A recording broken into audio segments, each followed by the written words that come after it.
Okay, so today we went to the Lamplight and we encountered different people and had opportunity to pray for them. I'll share a few that we encountered. We went upstairs and there was a man in a chair and we asked him if we could pray for him. He said, yeah.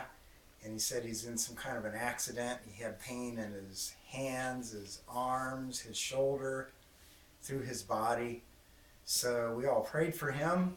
And the pain started at an 8, and we asked him where his pain was, and he said a 2. So we prayed again, and his pain was at a 1. We prayed some more, and all the pain left, and he was just all happy and everything. And different people went and fanned out and prayed for different people. Mary Beth and I, as we were walking, one of the ladies asked us if we could pray for her. So we said, sure. She had fallen on her knee. She had pain in her knee.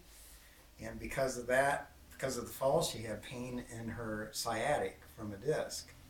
So we prayed for her knee 2 or 3 times until pain was gone.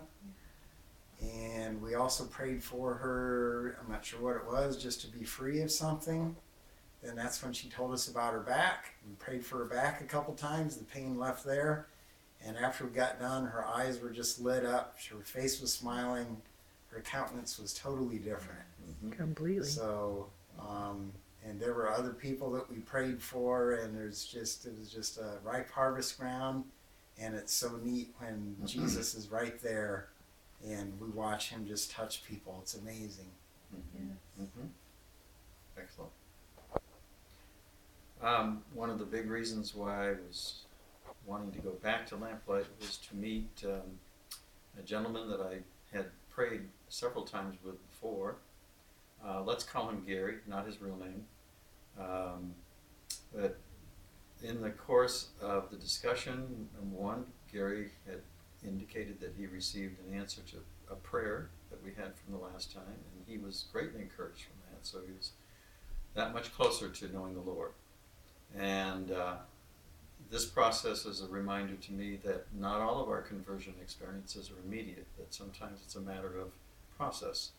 And to be able to meet with the person on a repeated basis is very helpful for them.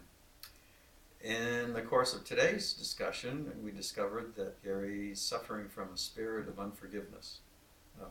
Several people in his life in the past who was not able to reconcile with, that he'd received wrongdoing from, and they'd passed away. So he was carrying that with him.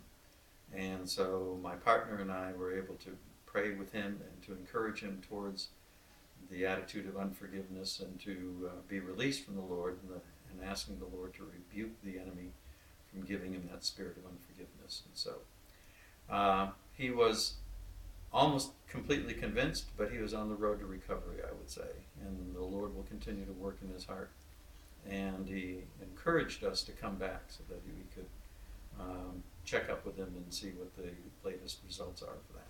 So, praise good the day Lord. with this person named Gary. Mm-hmm. Praise the Lord.